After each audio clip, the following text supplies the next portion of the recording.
पहला टॉपिक था sentence. Sentence वाक्य, जिसके बारे में बताया गया कि वाक्य कितने प्रकार के होते हैं, वाक्य के कितने भेद होते हैं। अब उसके बाद दूसरा टॉपिक है टेंस। टेंस मीन्स काल। दर्शाए गए कार्य स्थिति का समय के साथ क्रिया के रूप में जो बदलाव हो उसे काल कहते हैं। कोई भी कार्य स्थिति दर्शाई जाती है, हमारे ऊपर कुछ कहा जाता है, किसी के ऊपर भी कहा जाता है, उस समय के बाद जो उसको बदलाव होता है, उसके समय खंड में परिवर्तन किया जाता है, उसे कहते हैं काल या टेंस। तो टेंस तीन प्रकार के होते हैं, प्रेजेंट टेंस, पास्ट टेंस और future tense. Present tense mean वर्तमान काल, वर्तमान में जो सब कुछ चल रहा है, हो रहा है, उसको हम present tense. Past tense mean भूतकाल, वर्तमान काल के पहले, जो आज के पहले जो सारी चीजें हो चुकी हैं, जिनके बारे में हम बात करेंगे, वो सब आती हैं पास्ट टेंस में। फ्यूचर टेंस भविष्य में क्या होने वाला है, क्या होगा, वो सब फ्यूचर टेंस में आता है। अब प्रत्येक टेंस के चार भाग होते हैं। इंडेफिनेट मतलब सामान्य, कंटिन्यूअस अपूर्ण या जो कंटिन्यू रूप से चल रहा है, गतिमान है कोई चीज। परफेक्ट पूर्ण, जो चीज पूर्ण हो चुकी है, और परफेक्ट कंटिन्यू सतत पूर्ण। इंडेफिनेट का मतलब सामान्य। सामान्य कैसे, कोई भी वाक्य हो रहा है, जैसे कोई चल रहा है, वह खाता है, वह जाता है, वह सोता है, वह सोता था, ये सब सामान्य में है। कंटिन्यूअस का मतलब अपूर्ण, जो चल रहा है, जैसे वह खाना खा रहा है, चल रहा है कार, या वह सो रहा है, वह सो रहा था, वह गया था, मैंने गया था, नहीं, वह जा रहा था। तो कोई कार्य चल रहा है। अब परफेक्ट का मतलब पूर्ण, कोई भी कार्य पूर्ण हो चुका है, जैसे राम खाना खा चुका है, अब उसने खाना खा लिया। या वह गाना गा चुका था, तो उसने गाना गा दिया है पूरा, ठीक। या वह खाना खा चुका होगा, तो खाना खा चुका, वो भी कार्य पूर्ण हो चुका। परफेक्ट कंटिन्यू सतत पूर्ण। सतत पूर्ण का मतलब ये है कि कोई कार्य निरंतर चल रहा है समय के साथ और पूर्ण भी हो रहा है। कैसे, जैसे वो 2 घंटे से खेल रहा होगा, या खेल रहा है, या वह 2 घंटे से गाना गा रहा है, तो 2 घंटे से कितने देर से गाना गा रहा है, 2 घंटे से। तो पता चल रहा है कि समय के साथ कोई कार्य पूर्ण हो रहा है, इसलिए इसको कहते हैं परफेक्ट कंटिन्यूअस। अब इनके बारे में हम, ये तो हो गए इनके भाग, अब इनके बारे में हम विस्तार से एक एक करके अगली वीडियो में जानेंगे। स्वागत है एक बार फिर आप सबका। तो शुरू करते हैं। अब ये टेंस के जो आपके प्रकार तक हम लोग आ गए थे, उसके बाद से अब शुरू करते हैं इस नई वीडियो में प्रेजेंट इंडेफिनिट टेंस। तो प्रेजेंट इंडेफिनिट टेंस की पहचान है, इन वाक्यों की क्रियाओं के अंत में ताहे तीहे तेहे आदि शब्द आते हैं। जहाँ ताहे तीहे तेहे आगे समझ लो प्रेजेंट इंडेफिनिट टेंस है। इसके भाग होते हैं affirmative sentence, negative sentence, interrogative sentence, double interrogative sentence. तो सबसे पहले अफर्मेटिव सेंटेंस के बारे में पढ़ते हैं। नियम है, एक वचन करता ही, सी और इट, इनके साथ क्रिया की फर्स्ट फॉर्म में क्या लगता है, ऐसे ही एस लगाते हैं। और बहुवचन कर्ता के साथ फर्स्ट फॉर्म केवल आती है, ऐसे ही एस नहीं लगाते हैं। जैसे हमारा कोई वाक्य है, वह स्कूल जाता है,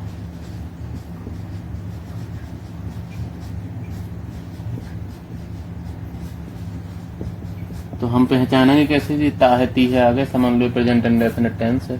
अब प्रेजेंट इंडेफिनिट टेंस है, वही स्कूल जाता है, अकेला है, एक वचन करता में क्या लगाना हमें, ही मानो है। अब इसके सबसे पहले करता, फिर आती तो सहायक क्रिया, लेकिन सहायक क्रिया नहीं है इसमें, तो सब फिर उसके बाद मुख्य क्रिया की फर्स्ट फॉर्म में क्या लगाएंगे, ऐसे ही एस।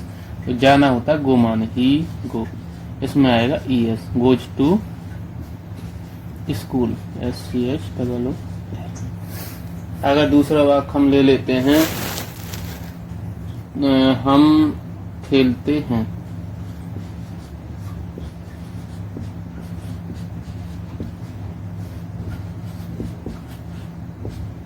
ताहे तीहे यहाँ भी आ गए ते हैं, लेकिन हम बहुवचन है, बहुत सारे हैं हम, तो हम माने बी, और खेलना होता है पिले माने, बी पिले।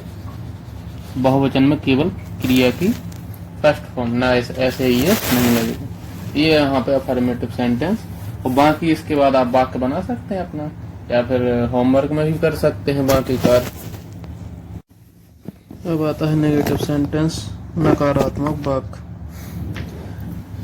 और इसका नियम है, एक वचनकर्ता ही सी के साथ क्रिया की फर्स्ट फॉर्म आती है तथा सहायक क्रिया डज नॉट लगाते हैं। बहुवचनकर्ता के साथ क्रिया की फर्स्ट फॉर्म इसमें भी आती है और सहायक क्रिया लगाते हैं डू नॉट। सूत्र है कर्ता धन सहायक क्रिया डू या डज, फिर नॉट आएगा, फिर क्रिया की फर्स्ट फॉर्म, वर्ब की फर्स्ट फॉर्म, फिर आएगा कर्म। जैसे वह स्कूल नहीं जाता है, तो ही एक वचन करता है तो डज आ जाएगा, क्रिया करता प्लस सहायक है, ही डज, फिर उसके बाद नॉट। मुख्य क्रिया की फर्स्ट फॉर्म जाना, गो माने जाना, does not go to school. ये हो गया। अब दूसरा वाक्य मान लीजिए कि लड़के नहीं खेलते हैं, तो लड़के बहुत सारे लड़के हैं, बॉयज, ठीक है। बहुवचन करता हो गया, बहुवचन करता के साथ डू और नॉट, डू नॉट, और खेलना प्ले माने, मुख्य क्रिया की फर्स्ट फॉर्म। ये हो गया खत्म। अगर कभी नहीं आता है वाक्य में तो कभी नहीं के लिए नेवर लगाते हैं। जैसे कभी नहीं आ गया तो हमें लगाना है नेवर, नेवर, ठीक है। और एक वचनकर्ता के साथ ऐसा ही है, सो बहुवचनकर्ता के साथ कुछ नहीं और लगेगा नेवर। इतना ध्यान देना है आपको। इंटेरोगेटिव सेंटेंस पे आते हैं। जो वाक्य क्या से शुरू होते हैं। इंटेरोगेटिव सेंटेंस दो तरह के वाक्य आते हैं, एक क्या से शुरू होने वाले, एक वैसे वाक्य जिनके बीच में क्या, कब, कौन, कहाँ, कैसे प्रश्नवाचक शब्द आते हैं। तो सबसे पहले क्या से शुरू होने वाले वाक्य, इसका सीधा सूत्र है सहायक क्रिया सबसे पहले लगाते हैं, फिर कर्ता, फिर मुख्य क्रिया की फर्स्ट फॉर्म, फिर कर्म, लास्ट में क्वेश्चन मार्क से नहीं लगाना बहुत जरूरी है। तो जैसे कि क्या वह गाता है, सबसे पहले सहायक क्रिया डू या डज, एक वचन कर्ता के साथ डज। उसके बाद कर्ता, कर्ता क्या है ही माने वाह। फिर मुख्य क्रिया की फर्स्ट फॉर्म गाना, गाना ताहता ती इसी में आया तो यही है। सिंग माने होता है गाना, डज ही सिंग। क्या वे पढ़ते हैं, क्या, तो डू या डज में से एक लगाना है, वे है बहुवचन, तो बहुवचन के हिसाब से हम क्या लगाएंगे डू, और फिर करता दे। पढ़ना का है माने होता है रीड माने, तो डज दे रीड, और प्रश्नवाचक चिन्ह। तो ये है आपका क्या से शुरू होने वाले वाक्य। इसके बाद आता है अब आते हैं इंटेरोगेटिव सेंटेंस, जिन वाक्यों के बीच में प्रश्नवाचक शब्द जो आते हैं, कब, कहाँ, कैसे, क्यों, क्या आए, तो उनके बनाने का तरीका अलग है।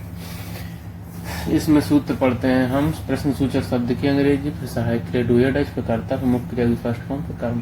तो क्या से शुरू होने वाले वाक्यों में सबसे पहले सहायक क्रिया लगाते थे, लेकिन अगर बीच में प्रश्न सूचक शब्द आ जाते हैं तो सबसे पहले उसकी अंग्रेजी लिखते हैं। जैसे वह कहाँ रहता है, तो सबसे पहले कहाँ, वेयर। अब एक वचन कर्ता के साथ डज, बहुवचन कर्ता के साथ डू, एक वचन करता है तो डज